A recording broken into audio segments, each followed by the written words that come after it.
Sunday is going to be unique for me. I've never preached on Palm Sunday before. There's a rubric in the missal that says a homily may be given, if appropriate, but a period of silence could also be observed. And so I've always just taken that second option to observe silence. It's interesting, it's the one Sunday in the entire church year in which a homily is not required. And the reasoning for that is we've just spent 15 minutes meditating on the passion of Christ. And that itself is the greatest sermon that we could ever hear. A sermon of God's love, a sermon of our hope, a sermon of so many different things. And so if hearing the passion doesn't strike us or move us, the church argues, how can the words of any priest, make a difference? So I invite you, if there was an image or word or phrase, feeling that struck you from the passion, just sit with that now. If there wasn't one, then I'll just share what struck me as I've been meditating on these words this week. It's this phrase of Christ, Eli, Eli, lema sabachthani. My God, why have you abandoned me?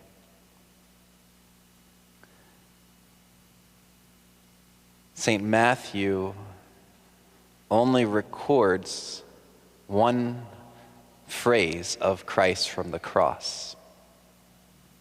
It's a phrase so powerful that he keeps it in its original language.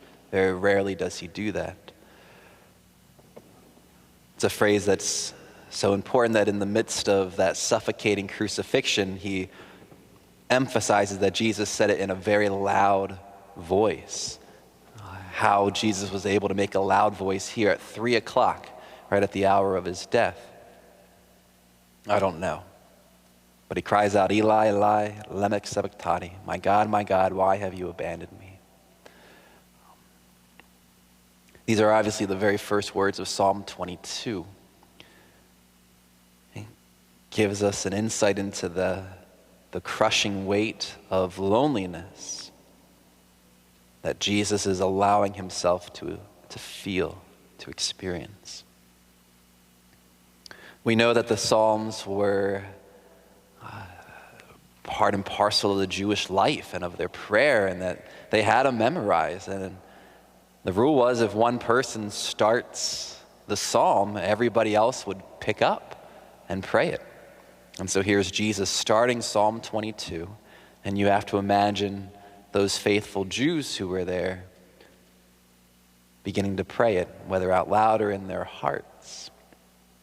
And Psalm 22 is a psalm that has a lot of suffering and a lot of hope, a lot of pain that leads to a promise. So as they pray through those words of suffering, right, why have you abandoned me? I cry out and I find no relief. They tear holes in my hands and my feet. My throat is parched. They give me vinegar to drink. They mock me. They divide my clothing among them.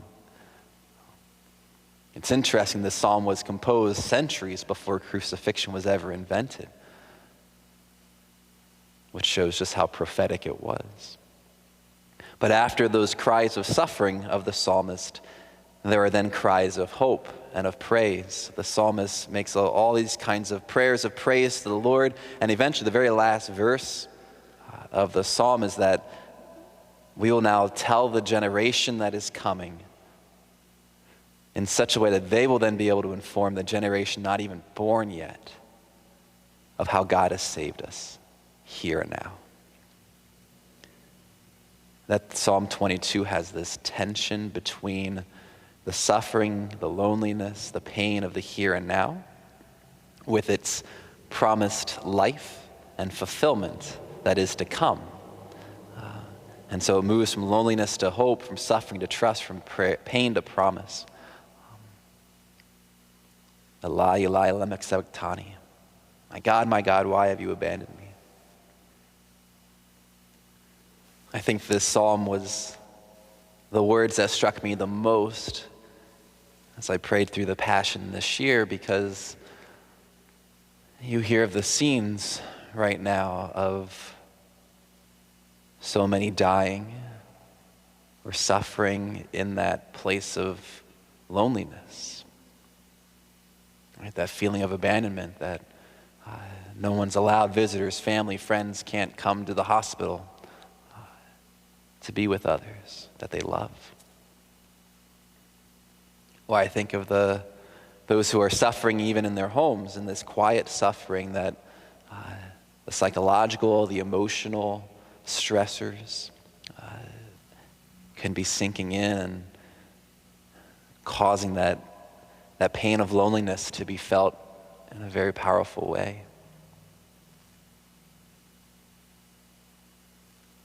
As an aside, a lot of our parishioners have been calling other parishioners. We've tried to put together a list of people to reach out to and people who want to reach out. And so if you are in that place of intense loneliness and you're suffering, don't be afraid of reaching out, letting us know.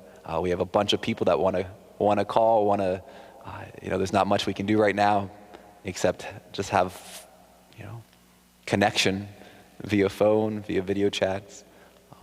So please do reach out. If you're suffering, you want something to do, and you like calling people, let us know that too. There's such that Jesus died, made us into a church. He made us into a family, a community. Now's the time to stick with family. My God, why have you abandoned me? Yeah. So perhaps Jesus utters this, interestingly, not at the start or even the middle of his passion, but the very last moment, about 3:00. Just to let us know this final feeling that we as humans will experience. And that we would know that he is right there with us, feeling it with us. And the real message is that there is a promise that we can hope in, that we can trust in this moment. A promise of resurrection and of life and of joy that is to come. And so let us be strengthened being united to Christ now, and that we will be united with him in his resurrection joy one day.